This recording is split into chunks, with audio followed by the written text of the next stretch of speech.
Fala pessoal, tudo bem? Tá começando mais um podcast, mais um Pod Vida, que ele tem o objetivo de gerar vida através de outras vidas. E hoje a vida que tá com a gente aí é do pastor?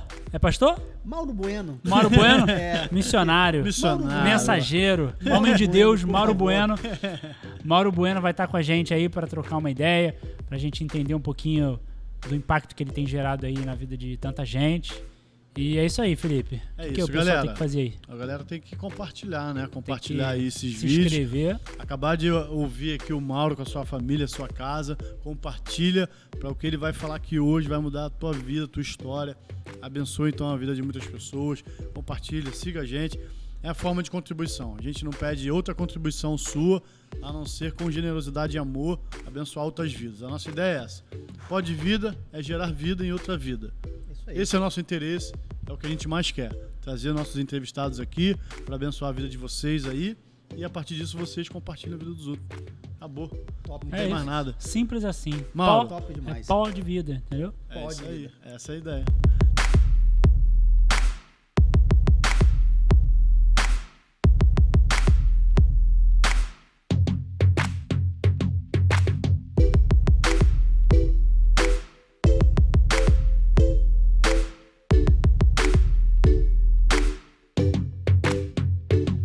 Se apresenta aí pra galera te conhecer, quem é o Mauro, como constrói seu caminho, sua vida, como o Mauro conhece Jesus e como o Mauro começa a ser Mauro através de Jesus e mudando a vida das pessoas, né? Legal. Gente, é um prazer enorme estar com vocês aqui, né? Muito obrigado pelo convite, fiquei honrado com o convite. Meu nome é Mauro Bueno, né? O pessoal sempre me chama de Mauro Bueno, né? Me conhece por Mauro Bueno. E eu sou lá do Rio Grande do Sul. Talvez já deu para ver o sotaque, né? Né? O sotaque meio carregado. Sotaque. Eu sou lá do Rio Grande do Sul, de uma cidade chamada Camaquã, né? Uma coloniazinha de portugueses com alemão, né? E interessante que esse mês é mês de setembro, né? Setembro. E é o setembro amarelo. E é interessante que Jesus entrou na minha prevenção. vida bem no momento que eu quis tirar a minha vida, né? Como assim? Eu tentei o suicídio, né? Caramba. Que na verdade, não é que eu tentei o suicídio, eu estava com umas ideias de Quantos suicídio. anos mais ou menos tu tinha? Tinha 23 anos. 23 anos. 23 anos quando comecei assim já ouvir vozes, né? Sério? Um peso no coração, um peso na alma, que eu sempre falo que só sabe o que eu estou falando, entende o que eu estou falando quem viveu ou vive isso aí, né?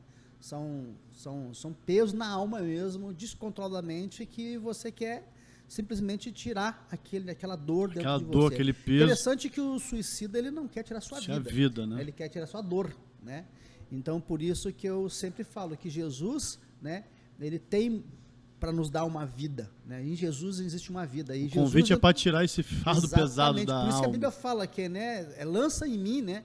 Porque o teu fardo, porque o meu fardo é leve, né? Então, assim, Jesus nos dá um fardo que é leve, Jesus nos dá um novo caminho, uma nova direção de vida, uma nova vida em Cristo Jesus, né? E foi isso que aconteceu comigo. E como isso acontece com você? Alguém chega na tua casa, bate, tu recebe uma mensagem? Comigo, na verdade, foi um momento na minha vida bem complicado, né? Porque eu fui usuário de drogas, né? Me envolvi com droga e tudo, então eu estava numa situação muito complicada. Quem te apresentou a droga?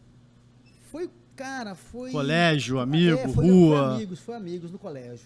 Caraca, amizades, cara. Né? As amizades, ela é complicada, né?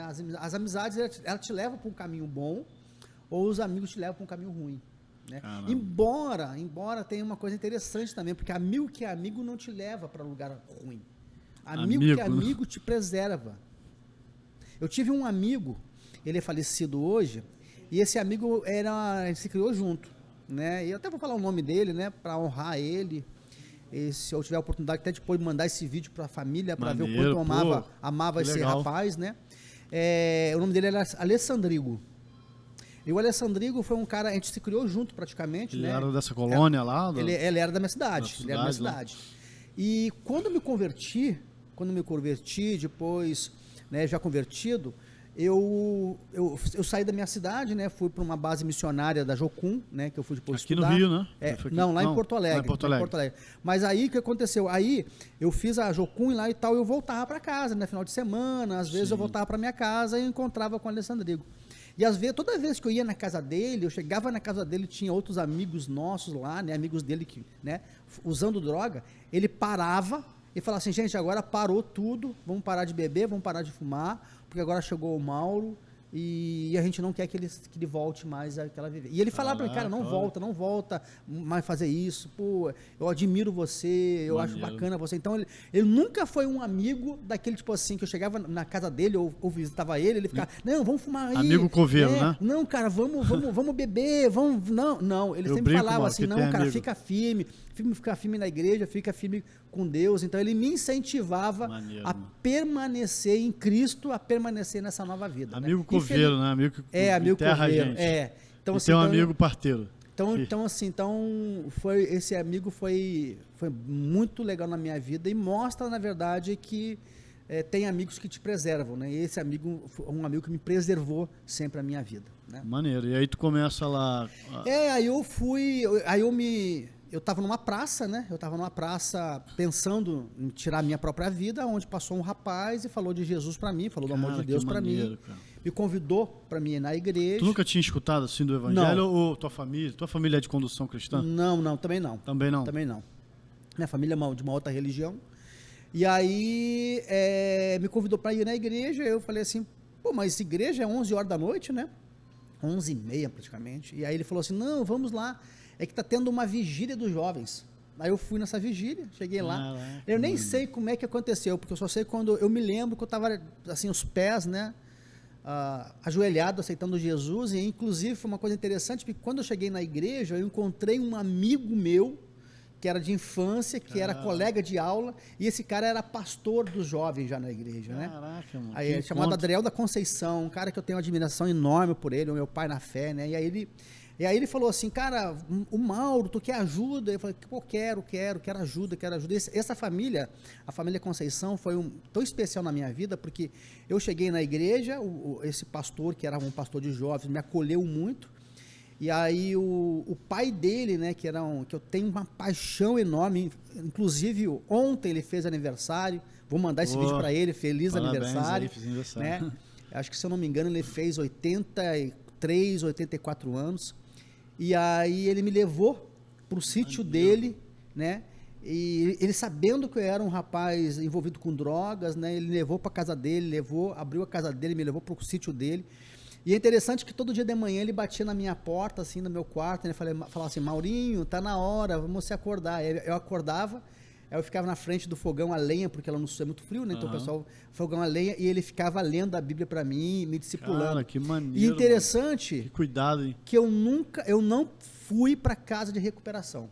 Eu não fui para casa de recuperação. O discipulado, ele foi fundamental na minha vida para a libertação da droga na minha vida. Aí depois teve outras pessoas incríveis, né, que contribuíram muito para o meu crescimento, né? Também tem o Silvio Virli, né? A história do Silvio Virli também é muito doida, porque o Silvio era um policial, né? E esse policial, na verdade, era um policial que na época eu também já não gostava dele, né? E aí a gente chegou até, né, em alguns momentos assim, meio, sabe, se ameaçar um outro e tal, porque naquela época eu até andava armado e tal, né?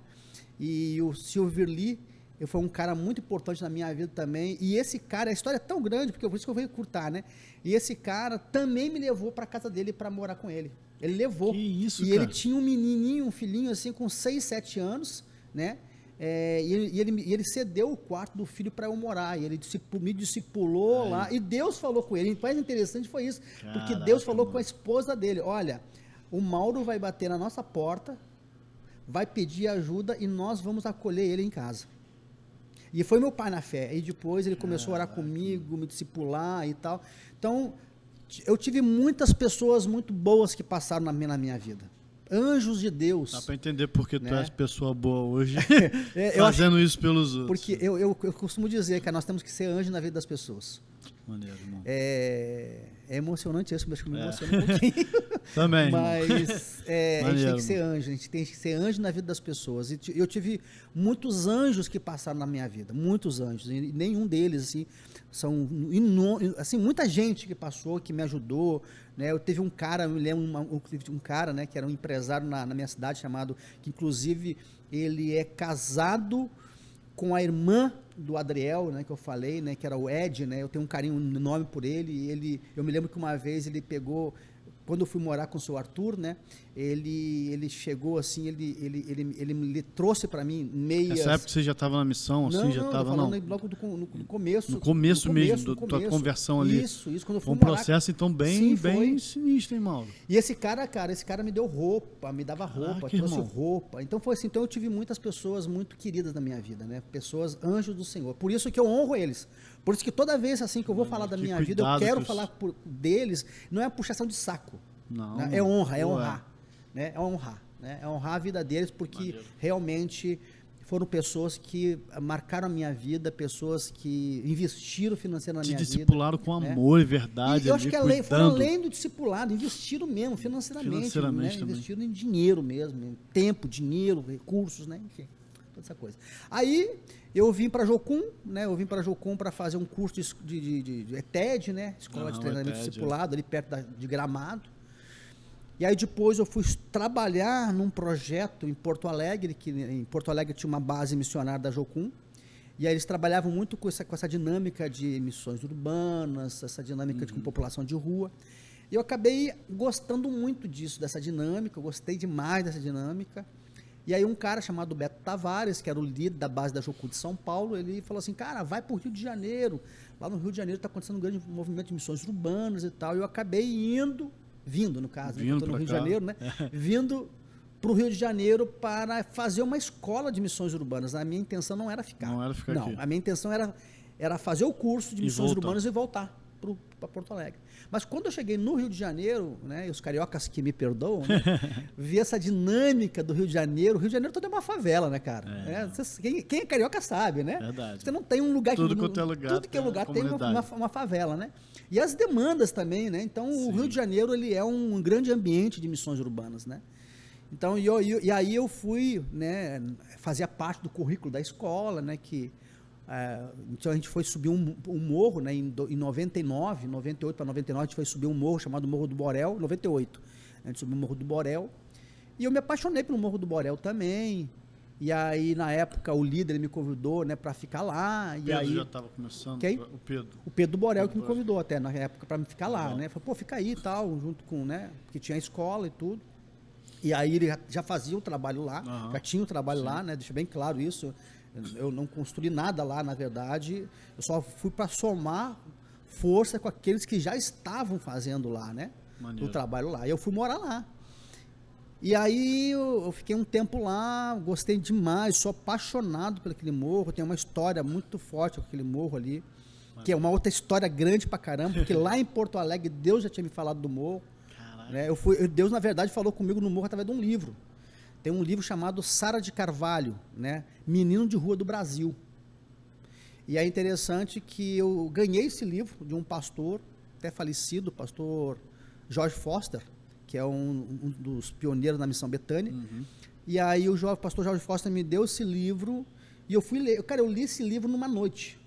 Eu peguei esse livro, entrei pro meu quarto, tipo assim, umas 11 horas da noite. Quando foi 5 horas da manhã eu tinha acabado o livro.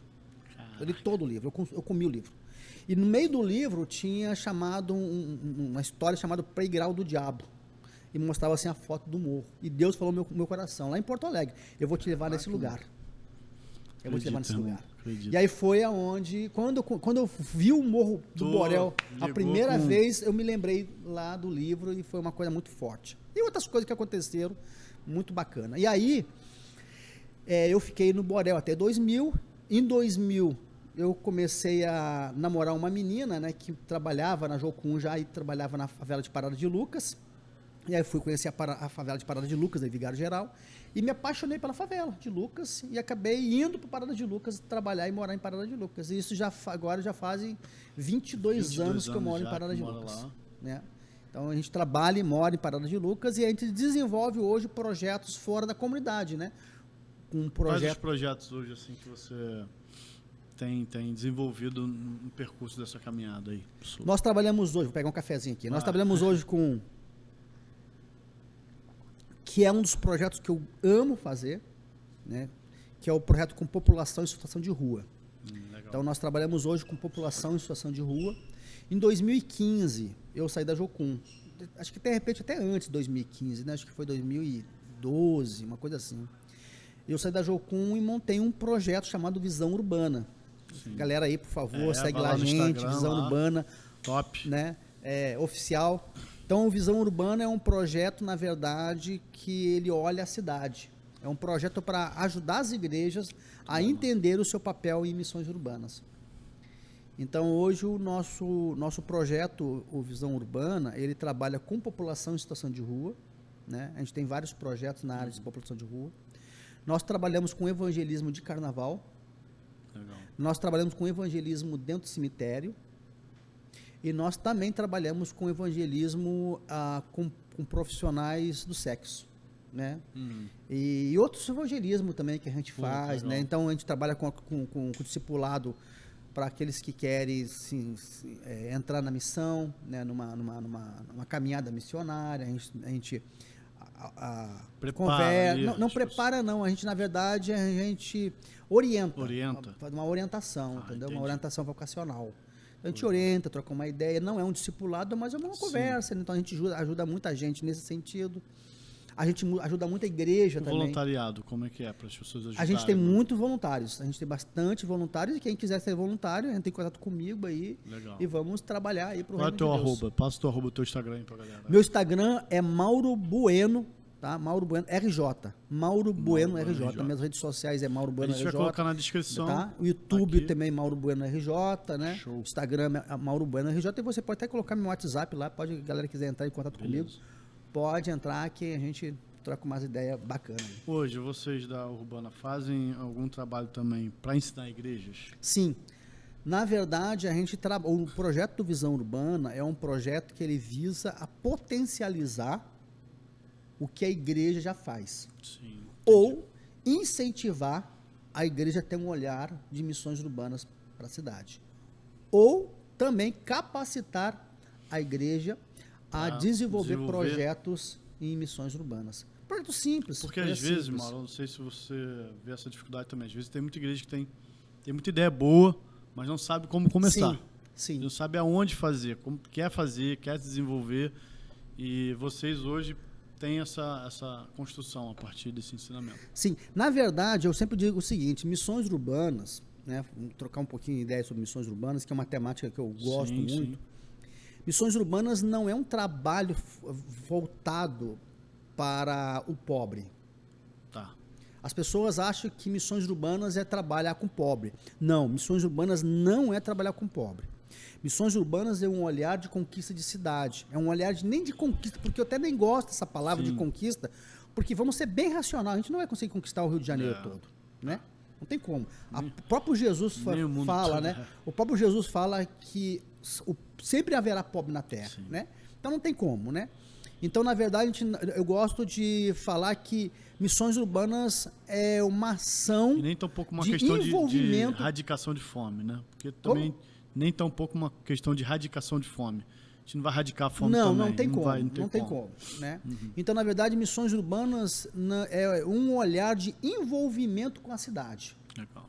Entendeu? É um olhar de envolvimento, não é um olhar de conquista, mas é um olhar de envolvimento. Então, nós nos envolvermos com a cidade.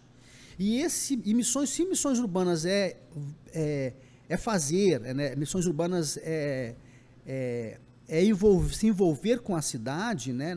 Muitas vezes a igreja não consegue se envolver com a cidade. A igreja tem dificuldade de se envolver com a cidade, né? Vou te contar uma história bacana para vocês entenderem. Deixa eu só voltando um pouquinho atrás. Então, missões urbanas não é trabalhar com pobre. Missões urbanas é se envolver com a cidade através do evangelho e evangelizar todas as classes, seja pobre, seja rico. Isso é missões urbanas. Maneiro. E aí, nessa questão do envolvimento com a cidade, eu vejo que a igreja, muitas vezes, ela tem dificuldade de se envolver com a cidade. A gente está tão... mesmados, muito para dentro. É para dentro, mas por favor, não veja essa palavra como crítica, sabe? Mas como um olhar sincero sobre nós. É sincero e muitas vezes nós estamos envolvidos mesmo de tanta coisa para fazer, tantas demandas para fazer na igreja que automaticamente a gente começa a se envolver só com a igreja. E missões urbanas é um olhar de envolvimento com a cidade, é você olhar a cidade com outros olhos. Com a lente da igreja, né? Olhar a cidade com a lente de Jesus. De Jesus, claro. Da igreja de Deus. Para não metrificar assim, não. Mas com a lente de Jesus. Isso. Então, e na verdade, se você pensar assim, ó, pô, qual é o modelo de Jesus? Cara, você pega Mateus, né, Evangelho de Mateus 9,35, a Bíblia vai falar assim, percorria Jesus todas as cidades. Jesus era um profeta urbano. Jesus percorria todas as cidades, ensinando nas sinagogas, pregando o evangelho do reino e curando toda sorte de doenças e enfermidades. Então Jesus ele era um camarada que ele se envolvia com a cidade, com as pessoas, na cidade. E missões urbanas é isso.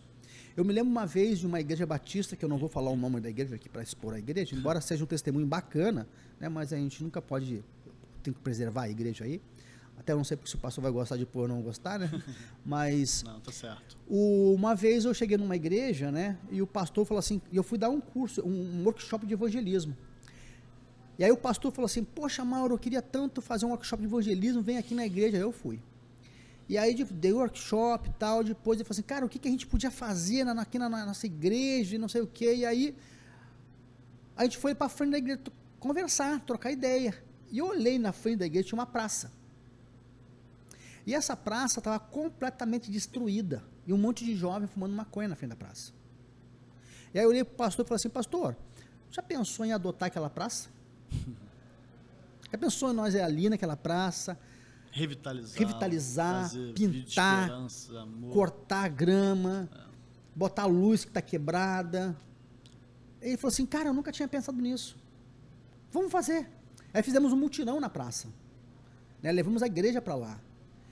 E foi interessante que as pessoas, a própria comunidade começaram a trazer Coca-Cola, água, bolo, para quem estava trabalhando na praça. A praça ficou tão arrumadinha, e aí a gente botou uma placa na praça, fazendo assim, essa praça é adotada pela igreja tal.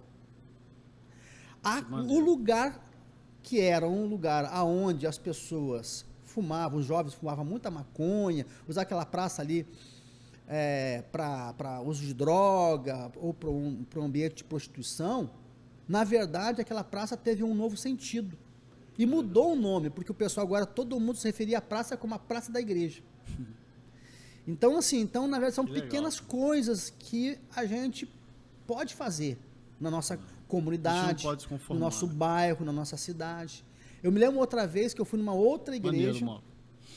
E aí, quando eu fui chegar nessa igreja para dar um workshop, eu não consegui entrar na rua da igreja, porque tinha uma feira.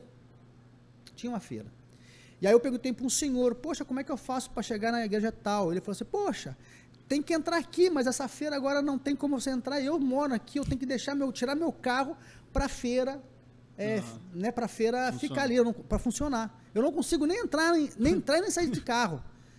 Eu falei, beleza, aí eu deixei meu carro, né, estacionou fora, assim, longe um pouquinho da igreja, aí peguei a mochila, entrei, e aí depois conversando com o pastor, e o pastor querendo fazer um projeto de missões, de evangelização do seu bairro, eu falei, pastor, mas o senhor está com uma grande oportunidade na mão. Disse, como? Poxa, você tem uma feira na frente da sua igreja. Essa feira é bacana, uma feira é legal, mas ao mesmo tempo essa feira está atrapalhando o fluxo aqui das ruas, dos vizinhos. E os vizinhos estão incomodados, reclamando por isso. Mas ao mesmo tempo o senhor tem um estacionamento. E esse estacionamento no sábado, de manhã e à tarde, vocês não usam. Você já parou para pensar que podia ceder o estacionamento para essa feira? Cara, que maneiro. Aí ele falou assim, caraca, mano, como é que eu não tinha pensado isso? Porque é uma forma de você trazer aquele povo para a dependência da igreja. E aí, cara, ele fez isso, foi muito bacana, entendeu? Foi muito legal, assim. Que maneiro. Então missões urbanas é isso, é em se envolver com a cidade. É um envolvimento. Fazer parte da cidade. E cuidar. Não é apenas cuidar, eu sempre falo o seguinte, aonde há uma necessidade, presta atenção nessa frase, aonde há uma necessidade, existe uma oportunidade. Verdade. Para tudo, né? Para empreender, para ganhar dinheiro e para fazer o reino também, para trazer o reino de Deus. Eu me lembro na nossa igreja, nós somos da igreja presbiteriana, eu sou da igreja presbiteriana, fica o convite se você quiser um dia na nossa igreja, será muito bem-vindo. Embora eu não seja o pastor da igreja, tá? Ah, vai ser. Mas não você não você, sabe por quê? Não é por uma questão nem de querer, mas é uma questão de identidade. A minha identidade é ser missionário, não ser pastor de igreja, é vocação. Então eu não tenho chamado para ser pastor. Nem crise de identidade. Nem crise. Então assim, eu estou muito bem resolvido sendo missionário. Deixa o meu pastor, manda um abraço para ele também aqui, pastor Rick Aguiar. Então é um cara que está fazendo um bom trabalho na igreja. Deixa ele fazer o trabalho dele lá, porque ele tem um chamado pastoral. Eu não. Eu vou matar a igreja e vou me matar. Né? Então é muito interessante essa questão de identidade. Então a minha identidade não é uma identidade para ser pastor de igreja. Pelo menos por enquanto. Se eu tiver com uns 80 anos, quem sabe, né? Sim. Mas voltando aqui, então a nossa igreja presbiteriana de Vila da Penha, ela acontece um carnaval na frente da igreja. Sim, no Bicão. No Bicão. E eu me lembro que a nossa igreja sempre fazia retiro de carnaval, né? Até que chegou um momento... E quase que termina ali, né? Na igreja de vocês, né? Dali pra cima, né? Sim, na verdade ela começa praticamente... Aí fecha lá no Oliveira Belo, né? Exatamente, começa ali, né? Começa, na verdade, um pouquinho para trás, depois da Oliveira Belo, né? E aí vai até o McDonald's lá, mais ou menos, né? Então tem um espaço grandão. E aí eu me lembro que a minha igreja ali, a gente começou, né? Falou assim, poxa, a gente tem que fazer um evangelismo e tal. E eu me lembro que o pessoal falou, mas fazer o quê? O que nós vamos fazer? Aí eu falei assim, não, então vamos fazer o seguinte, então, o primeiro ano nós não vamos fazer nada, nós vamos avaliar, nós vamos ver o que a gente... Vamos entrar no carnaval, vamos sentar, né? Vamos, né, que nem Caleb, né, o pessoal vai lá espiar a terra, né? A gente fez isso. Quando a gente foi para dentro do carnaval, para sentir o carnaval, para ouvir o carnaval, qual é a necessidade que nós começamos a perceber? É que o carnaval de Vila da Penha é um carnaval de bairro. Carnaval de bairro leva a criança. E o problema ali da Vila da Penha era que as crianças estavam se perdendo dos seus pais. Então era pai procurando seus filhos e os seus filhos procurando seus pais. Era um problema. A gente tivemos uma ideia em conjunto ali com um grupo de missões que a gente tinha na nossa igreja, muito bacana, a Silvia Loyola, né? Enfim, outros irmãos, né, que fizeram parte, né, desse projeto maravilhoso que era ali da igreja, né, que ainda hoje existe, mas de uma forma bem mais, né, por causa da pandemia, vem pandemia, enfim. E aí o que aconteceu foi o seguinte, então, tivemos uma ideia. Qual era a ideia? Nós ficamos com seu filho enquanto você curte seu carnaval. Que legal. Tira a criança ali daquele leva para a igreja. Né? Igreja, um lugar seguro para sua criança. Legal. Maneiro, mano. Pô. Então, nós fizemos um grande cenário de criança dentro da igreja e começamos a chamar as crianças para dentro da igreja. E aí os pais se sentiam seguros, porque as crianças estavam onde? Dentro da igreja. É EBF de carnaval. É uma EBF de carnaval, perfeitamente. Eu acho que você traduziu uma palavra que fazia tempo que eu estava tentando encontrar. Uma EBF no carnaval. E algumas pessoas... a gente vai botar para EBC, Escola Bíblica de Carnaval. Então, aí uma galera veio falar com a gente, né? Uma galera ali que manda naquela área ali, né? Veio falar com a gente ali e falou assim, poxa, vocês vão continuar fazendo esse carnaval aqui? Aí eu falei assim, depende, se vocês deixarem, não.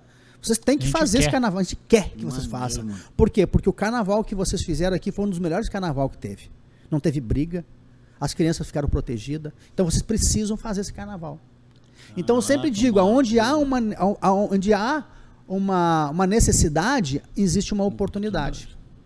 Em todas as áreas. Então eu acredito que evangelização, o reino de Deus, missões urbanas, nós suprimos essas necessidades que muitas vezes tem na volta da nossa igreja, da nossa volta da nossa casa. A gente tem que fazer essa pesquisa, esse campo de pesquisa então, né, amor? Não, tem que fazer, eu acho que na verdade, me perdoa pela essa frase, me perdoa você que está assistindo, dos internautas que está assistindo, né, esse podcast.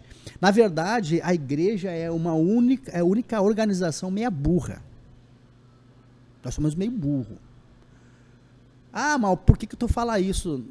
Não estou falando isso para ofender a igreja, mas é para a gente pensar. Pô, pensa bem, cara. Uma empresa, quando ela quer botar uma empresa, ela faz todo um censo, ela faz uma pesquisa, para saber se aquilo ali flui ou não flui. A igreja não. Quantas pessoas passam na porta daquela... A igreja não, a igreja é uma única organização que ela tem um lugarzinho para alugar, ela aluga um lugarzinho de esquina e ela começa. E é bacana demais, e é Deus, cara, é Deus isso, porque... E aí Deus vai abençoando, a coisa vai crescendo. Entendeu? Então nós, como eu falo assim, no meu sentido, que nós estamos meio burro, porque nós não pesquisamos, estudo de viabilidade, nós não estudamos, né? Nós não fizemos uma pesquisa de campo, a gente não faz isso aí, a gente vai fazendo as coisas acontecer. E tem mais, quando eu falo que nós, muitas vezes a minha impressão que me dá que nós não somos meio burro, é que é o seguinte, que você pega uma igreja, que é uma coisa interessante, vou pegar a minha igreja, tá? A minha igreja tem culto, tá? Na quinta e no domingo. Às vezes uma vez por mês, no sábado à noite. Uma igreja normal, mais ou menos isso aí, mas igreja mais tradicional. Sim. Na quinta, no sábado e no domingo. Quantas horas tem um mês? Você sabe quantas horas tem um mês? Vou te falar. Mais ou menos em torno de 720 horas. Pode fazer a conta. Fugir um pouquinho aí, é pouca coisa. 720 horas, beleza? Quantas horas nós usamos por mês? Quantas horas fica aberto as nossas igrejas? Vou te falar que praticamente não chega a 200 horas. Ou seja, na verdade, então, nós temos um patrimônio, um baita de uma estrutura, que nós gastamos mais parte do nosso dinheiro para manter essa estrutura fechada do que aberta. Enquanto essa estrutura que fica fechada podia atender a comunidade. Podia atender. Quantas igrejas em favela nós temos? Quantas igrejas em periferias nós temos? Essas igrejas não podiam estar abertas, rodando projetos para as crianças da própria comunidade? Escolar. Vários projetos. Seja, né? Vários projetos. Por isso que eu falo de todo carinho, que muitas vezes a impressão que nos dá é que a gente é meio burro, cara. Porque a gente tem um patrimônio, tem uma estrutura, nós gastamos mais de 80% para manter uma estrutura, e essa estrutura ela fica mais fechada do que aberta. Então, pastores que estão me ouvindo, lideranças que estão me ouvindo, por favor, vamos usar essa estrutura. E é por isso que eu falei, né, num bate-papo aqui, antes do vídeo, aqui, né, antes da gravação, num cafezinho aqui, que eu falei que eu não quero mais estrutura. Mauro, tu tem um projeto Visão Urbana? Tenho. Tu tem uma base? Não. Não tem uma base missionária? Não. Tu tem um sítio também? Não, não quero. Ah, por que tu não quer? Por quê? Por que eu não quero? Porque a estrutura me consome. Eu sou refém da estrutura. A estrutura me consome tempo, a estrutura me consome mão de obra e a estrutura me consome dinheiro. Mas você não acha que é um ponto de encontro para aquela comunidade? Para a galera se unir? Mas mais ponto de encontro que você tem que as igrejas paradas? Fechada? Entendi. Exemplo, nós temos um projeto com pessoas em situação de rua. Tem o quê? Nós temos um projeto com pessoas em situação de rua. Tá, entendi. Quando eu quero me reunir, quantas igrejas parceiras eu tenho aqui no Rio de Janeiro? Entendi. Vamos parceiros, então. A minha igreja tem uma cozinha, mas pensa uma cozinha top. Top. Por que então eu não posso usar essa cozinha para fazer as refeições para levar para as pessoas de rua? Como nós usamos, e que mando, né, um abraço para nossos irmãos da igreja congregacional ali da Maré, Complexo da Maré, que nós temos essa parceria com esse trabalho. Quem faz a comida do pessoal para a gente é essa igreja. As irmãs que fazem essa comida e na estrutura da igreja. Ou seja, eu não gasto com mão de obra, eu envolvo muitas vezes as irmãs da igreja que muitas vezes querem se envolver, querem se envolver e muitas vezes não pode, porque não pode sair para a rua, mas querem se envolver, você utiliza no bom sentido, você dá, né, uma oportunidade dela ser útil no reino de Deus, e você não gasta com estrutura nenhuma. Então, assim, eu penso que, na verdade, a estrutura muitas vezes é necessário. Tem momentos que a estrutura se faz necessário, mas tem muitos momentos que a estrutura não se faz necessário. E nós ficamos refém da estrutura. E tem mais, a nossa cabeça é tão estrutural, porque quando você chega para um pastor e pergunta assim, pastor, como é que está a tua igreja? A minha igreja está uma benção. Nós compramos desse lado, nós estamos construindo, e só fala em estrutura. Aí tu pergunta para ele, não, vem cá, quantas pessoas você tem discipulado? Se atendendo, tudo bem. Quantos missionários você está enviando para o campo missionário? Mas outra coisa, Mauro, você não acha que falta líder também? Líder social, um líder igual você que vá para frente, que envolva os irmãos da igreja.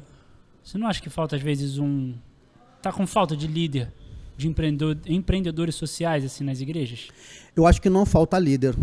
Eu acho que falta, na verdade, nós entendermos o nosso papel na cidade. Porque é de cada um, né? Entendi. Não é de direcionamento, é direcionamento. Sim, por exemplo, a gente tem que entender que a gente tem um Cristo, um Jesus, que é direcionado para os últimos. Né? Por que o último é o primeiro? Não é porque a gente troca ele de lugar na fila. É porque Jesus vai no final da fila atendê-lo. Os últimos, os à margens. Não é porque no reino de Deus as coisas são trocadas. Não, você é último, então você vai ser o primeiro. Não é que você vai ser o primeiro. É que Jesus está na sua direção, porque você é o último. Então acho que essa consciência de uma igreja e para os últimos primeiros, né, para direcionar esse evangelho para eles, é que tem que entrar na consciência. É que na verdade... Por exemplo, só rapidinho, só para você responder isso aqui. Eu fiz o curso do islamismo lá na Jucum, tá? E aí eu lembro de um professor falando porque que exterminava o Islã, às vezes terminava algumas igrejas. Porque a resposta deles era o seguinte: se essa igreja pelo menos fosse boa para o bairro, a gente deixava ela aí. Mas essa igreja só prospera para si. Essa igreja, os caras só enriquecem eles mesmos, eles se dão bem, eles crescem, e o bairro e a comunidade continua a mesma porcaria. A mesma coisa, então, para ter uma igreja dessa é melhor exterminar. Tem uma tá entendendo? Sim, completamente. Eu vou traduzir. Aí tu vai. Eu vou eu vou acrescentar. Sim. Uma vez eu ouvi um pastor falar, e eu concordo com ele. Ele fala assim, ó, quer ver se a tua igreja é boa? Quer fazer uma pesquisa se a tua igreja realmente é relevante no seu bairro? Taca fogo nela. Bota gasolina e taca fogo nela. Se a comunidade vir apagar o fogo, é porque a tua igreja é relevante para aquele bairro.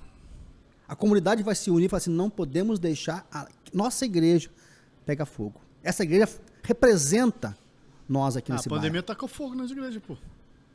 Essa igreja representa a gente aqui. Né? De uma forma simbólica? Então, assim, se a igreja gerou saudade ou não? Se a comunidade deixar... Aplaudir? Até que fichado pra caramba. É porque a igreja não tem relevância naquele bairro.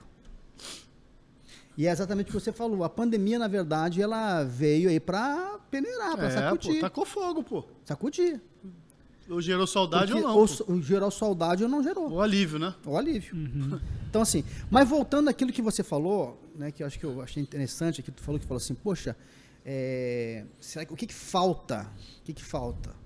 O que falta, na verdade, é nós nos envolvermos com a cidade, com o nosso bairro. Nós não estamos no ide, nós estamos no vinde. Jesus falou o quê? Ide pregar o evangelho a toda a criatura. A igreja muitas vezes está no vinde. Vinde ouvir, se quiser. Então, vou mais a fundo. Então, às vezes, não é problema dos pastores de não estarem conduzindo a igreja para o... Galera, vamos fazer a diferença na sociedade aqui na nossa comunidade? Entendi. Eu costumo dizer uma coisa seguinte, a gente só dá aquilo que tem. A gente só dá aquilo que tem. Se você não tem, você não pode me dar. Então, eu posso estar errado no que eu vou falar, não sei se você vai concordar comigo. Não, estamos trocando ideia mesmo. E, tipo assim, eu não cobro muito dos pastores essa relação deles com a missão urbana, eu não cobro muito dos pastores essa relação com a cidade, porque eles não têm para dar. O que eles não têm? Eles não têm a visão, eles não têm o entendimento, muitas vezes, que precisa. E aí entra o que eu falei, muitas vezes os pastores estão tão imergidos naquela estrutura da igreja que aquele próprio sistema da igreja cega ele. Não dá a ele um olhar para fora. É tantas demandas dentro daquela igreja ali que não consegue. Por isso que eu acredito que sim, que talvez deveria ter alguém na igreja ali que não direcionado para uma visão urbana. Sim, um missionário urbano. Entendi. Mas ao mesmo tempo, esse missionário urbano, cara, tem que ser uma pessoa que não pode ser cobrado da igreja. Porque o problema hoje dos missionários urbanos é que os pastores querem que o missionário se envolva com a igreja. Se ele envolver com a igreja, esquece. Aí volta de novo. Exemplo, por que eu amo a minha igreja, cara? Por que eu sou apaixonado pela minha igreja? Mano, eu tô 20 anos na minha igreja.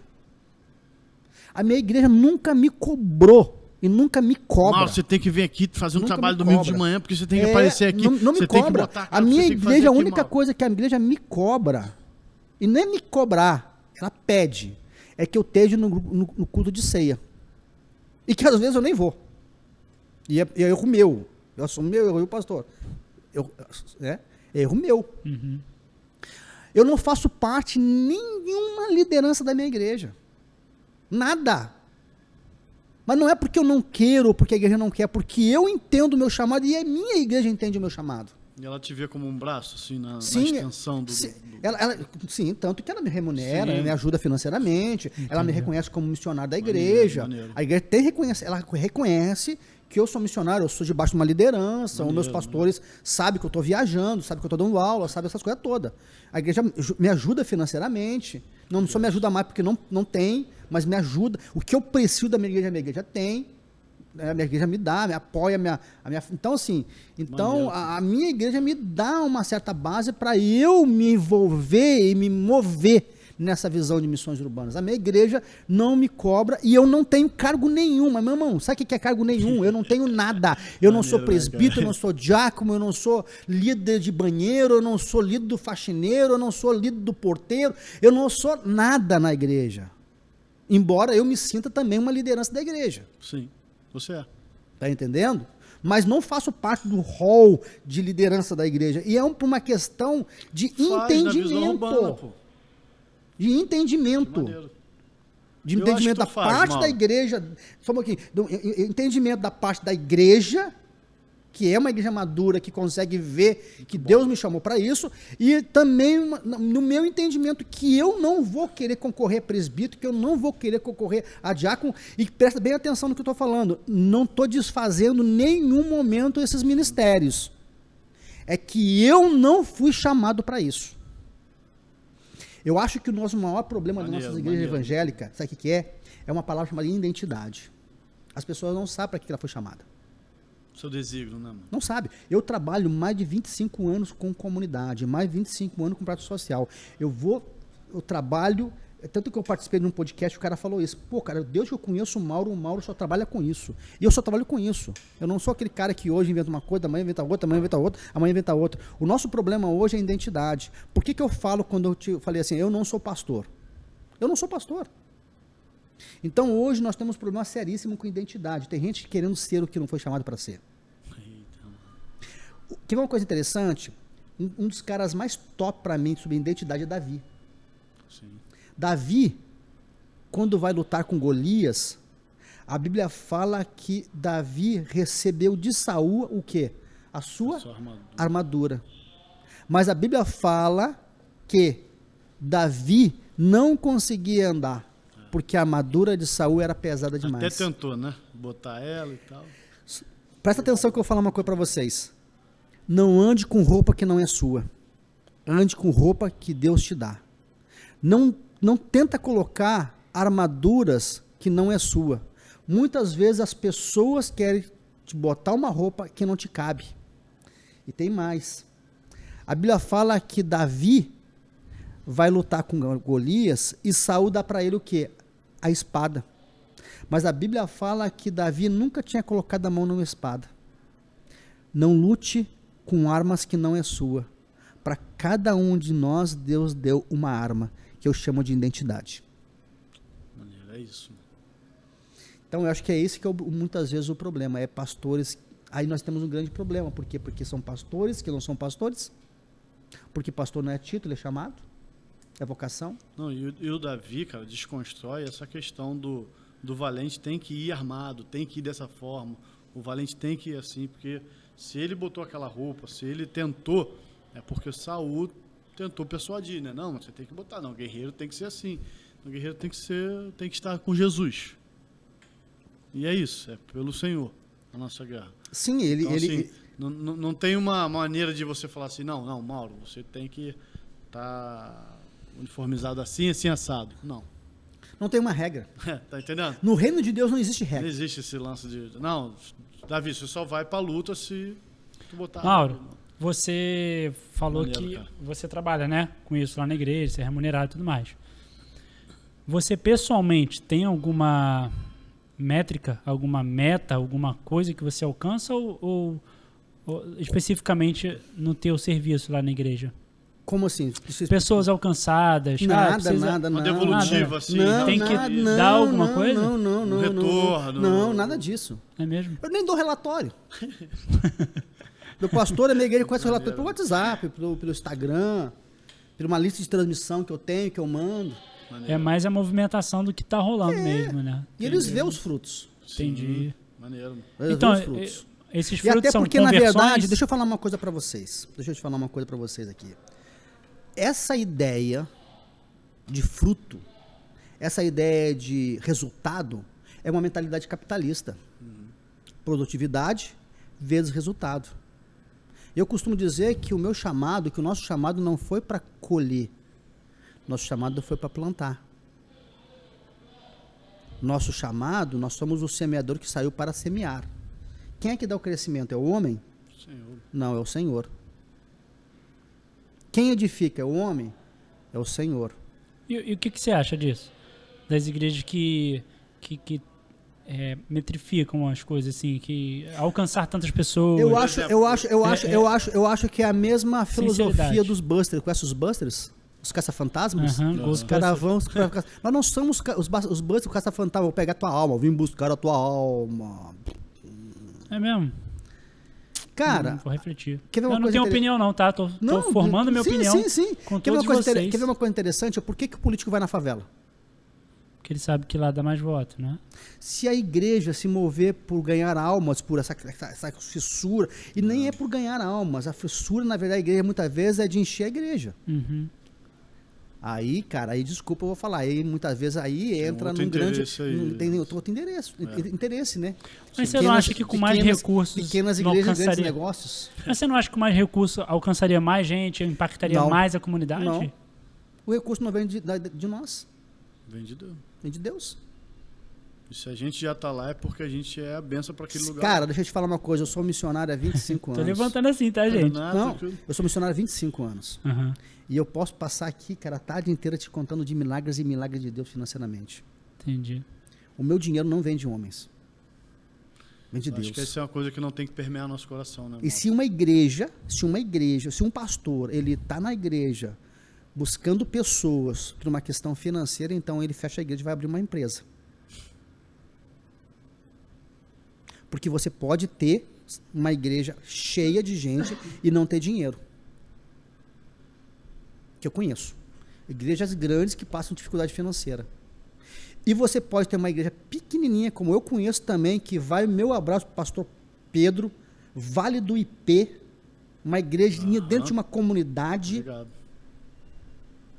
A igreja, a renda dela, cara, é muito pequena, mas o que eles vestem em missões é maior que a renda da igreja. E não falta dinheiro. E eles têm projetos dentro da igreja, como o Espaço Voar, que é um projeto para trabalhar com as crianças no bairro. Não falta recursos. Como é que pode? Sabe por quê? Porque o dinheiro não vem da igreja, o dinheiro vem do Senhor. É Ele que manda, é Ele que envia. Quando nós estamos com o coração alinhado na obra do Senhor, dinheiro não nos falta. A igreja não faz missões porque não tem dinheiro, é porque não tem coração. Porque quando tem o coração, nós temos o dinheiro. recurso aparece, né? Com certeza. Aonde está o teu coração, ali está o teu tesouro. Cara, quando nós temos o coração das pessoas, entendeu? O recurso aparece, cara. Entendi. E eu já tenho testemunho de lugares de o cara querer fazer uma coisa, na igreja, e não ter dinheiro, e o carro parar na frente da igreja, um cara descer e falar assim, cara, eu vim dizimar aqui nessa igreja. Aí o cara abriu um envelope e tinha um cheque de 25 mil, 30 mil, 40 mil. Eu já tive experiências com Deus, de Deus falar ao meu ouvido aonde tinha dinheiro, e eu fui em tal lugar e tinha dinheiro, achei dinheiro. Dentro do peixe, dentro da boca do peixe. Não digo nem até quando, foi no lixo. Caramba, cara, que bizarro, sério. No lixo. É igual a história mesmo. Vou contar um testemunho pra vocês. Como é que foi isso aí? Não, mas não esse aqui, vou te contar um outro testemunho. Manda outro aí. Vou te contar um testemunho, dos 50 centavos. Testemunho dos 50 centavos. Eu morava no Morro do Borel, isso aí, ano de 2000. Eu morava no Morro do Borel e eu queria ir na igreja presbiteriana de Vila da Penha, onde é a minha igreja hoje. E eu precisava de uma passagem, eu tinha uma passagem para ir, mas eu não tinha uma passagem completa para voltar. Então, para você entender, eu precisava de 1,50 para vir e mais 1,50 para voltar. Só que eu tinha 2,50. Aí eu falei, eu vou lá na igreja, eu peço alguém emprestado esse dinheiro. Peguei o ônibus e vim até minha igreja. Chegando na igreja, o louvor estava uma benção, papapá, esqueci. Esqueci. Quando eu tô saindo, a igreja está fechando já. Quando eu tô saindo da igreja, e no outro lado assim, da rua tem um ponto de ônibus, eu fui pro ponto de ônibus, eu me lembrei, caramba, eu me esqueci de pedir uns 50 centavos para alguém. Também era novo na igreja, fiquei um pouco sem graça. E aí fiquei ali e falei assim, eu vou falar pro cobrador que eu tenho só R$1. Nisso, me sai um irmão da igreja, de carro, um carrão naquela época. Esse cara trabalhava, tinha uma condições financeiras boas. E aí ele saiu, assim, estava saindo de carro e ele me olhou e falou assim, Maurinho, rapaz, para aí que eu quero falar contigo. Disse, beleza. Aí ele fechou o portão, encostou o carro em cima da calçada e veio falar comigo. Disse, rapaz, graças a Deus que você não foi embora. Eu estava no culto, cara, e Deus falou muito ao meu coração para te dar uma oferta. Irmão, quando ele falou que ia me dar uma oferta, a primeira coisa que eu me lembrei foi um cachorro desse tamanho que tem no pé do Morro do Borel. Disse, rapaz, hoje eu vou me dar bem, cara, vou comer aquele cachorro quente. E ele olhou pra mim e falou assim, olha, mas tem uma coisa, foi Deus que mandou te dar. Foi Deus que mandou te dar. Disse, beleza, irmão. E aí ele pega e me dá quanto? 50 centavos. Quando ele me deu 50 centavos, eu juro, irmão, Alair, hoje ele é pastor de uma igreja. Ele era presbítero da nossa igreja, pastor Alair hoje. Primeira coisa que eu pensei, cara, foi assim, que miserável, cara. Como é que o cara me dá 50 centavos, cara? Que oferta, tá errado. Miserável, o cara desse é miserável, cara, desgraçado, mano. Infeliz. Praguejei, acho que olha, pra vocês não se escandalizar, acho que até a mãe dele eu xinguei, cara. Como é que o cara desse me dá 50 centavos, mano? Ai. Mas na hora, Deus falou uma coisa que eu nunca mais esqueci na minha vida, que faz todo sentido, cara. Mauro, Deus falou, Mauro, eu sou responsável pelas suas necessidades, não pelos seus caprichos. Caraca. A Bíblia fala que ele é responsável pelas nossas necessidades, não pelos nossos caprichos. Comer o cachorro quente é o quê? Capricho ou necessidade? Capricho. Mas ir para casa é o quê? Necessidade. A Bíblia fala que ele supre necessidade. E muitas vezes nós estamos correndo atrás de Deus, pedindo para que Deus supra os nossos caprichos. Mimos, né? Mimos. Então dinheiro não falta, irmão. Isso não pode ser nosso discurso. Não, de jeito nenhum. De jeito nenhum. Em todas as áreas, né, cristã, o nosso discurso não pode ser o dinheiro. Nosso discurso tem que ser o reino de Deus. E o reino de Deus tem que ser feito com paixão, com amor, com fogo, com lágrimas, com satisfação na alma. Uma vez eu fui num café de pastores, eu ouvi um pastor falando, eu tive que levantar a mão, cara, eu tive que falar para ele. Eu não gosto desse café de pastores, cara. Às vezes eu vou, mas não dá não para mim, cara. O pastor falou assim, irmãos, porque o ministério é um ministério sofrido, é árduo, é pesado. Irmão, o dia que o ministério for pesado para mim, eu deixo ele.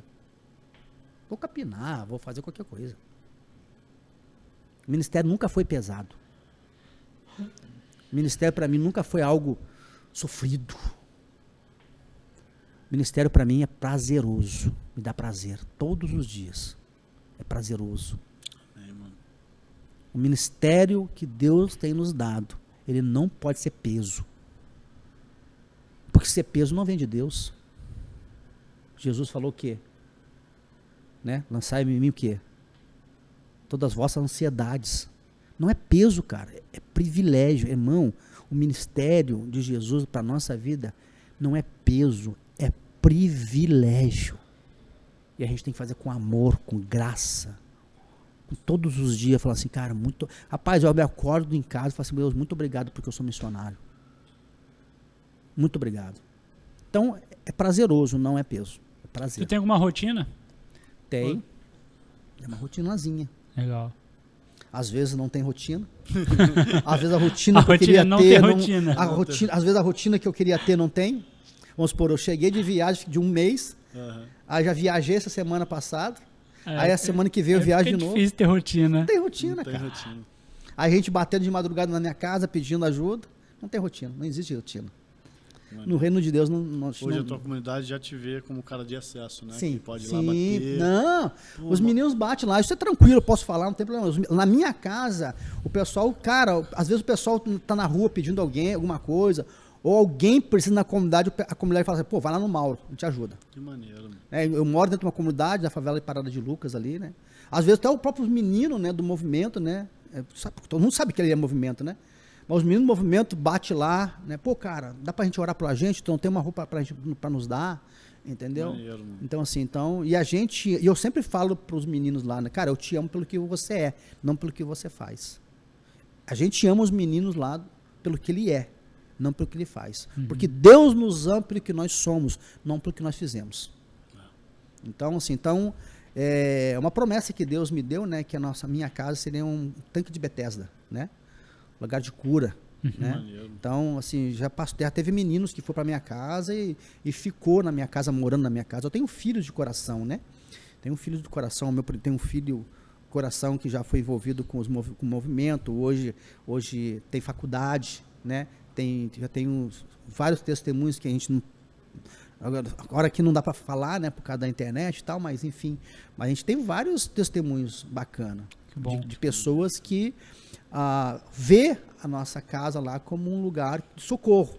A nossa casa é um lugar de socorro, onde as pessoas batem. Então SOS, né? Lá escrito. É, invisível, né?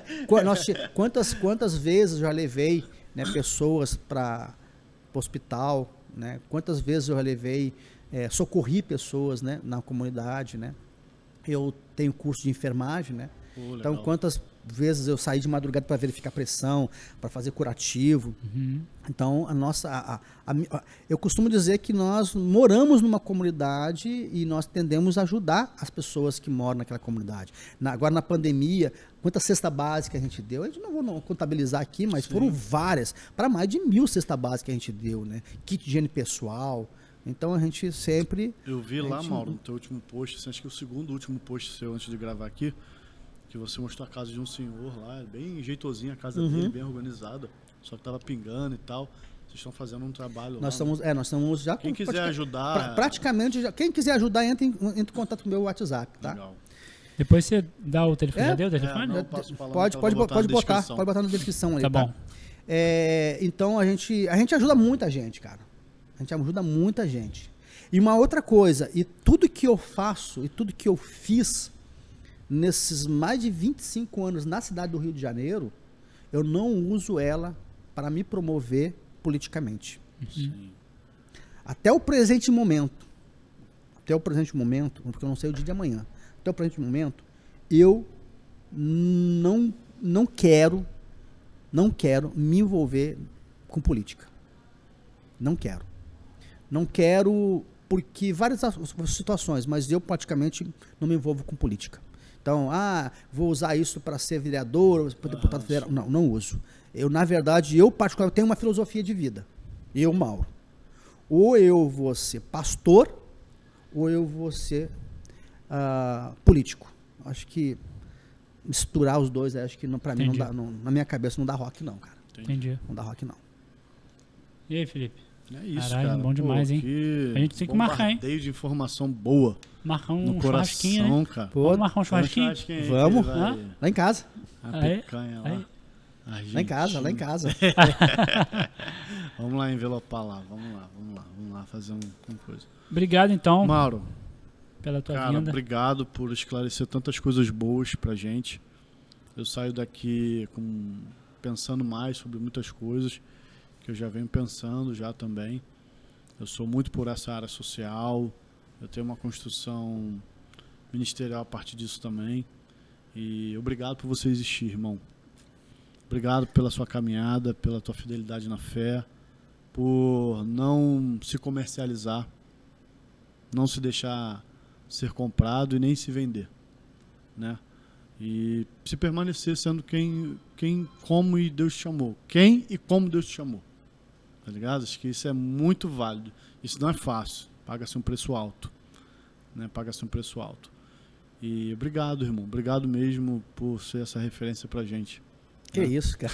Obrigado Quase chorei agora. Pô, E cara, a gente vai te pedir pra tu deixar uma última frase aí. A gente sempre pede no final do nosso podcast pra deixar uma frase. Uma mensagem que seja abarcada pelo que você vive, pelo seu coração, pra nossa vida. Eu acho que às vezes eu sou um homem de uma mensagem só, né? De uma pregação só. Quem me vê pregando, acho que já cansou de ouvir isso aí de mim. A pergunta sempre que eu faço é: se Jesus estivesse aqui hoje, aonde estaria? Qual é o modelo de Jesus? O que Jesus estaria fazendo? Qual o tipo de comportamento que ele teria? E particularmente eu olho os textos bíblicos e a partir do versículo 9:35, do Evangelho de Mateus, que fala assim: Jesus percorria todas as cidades.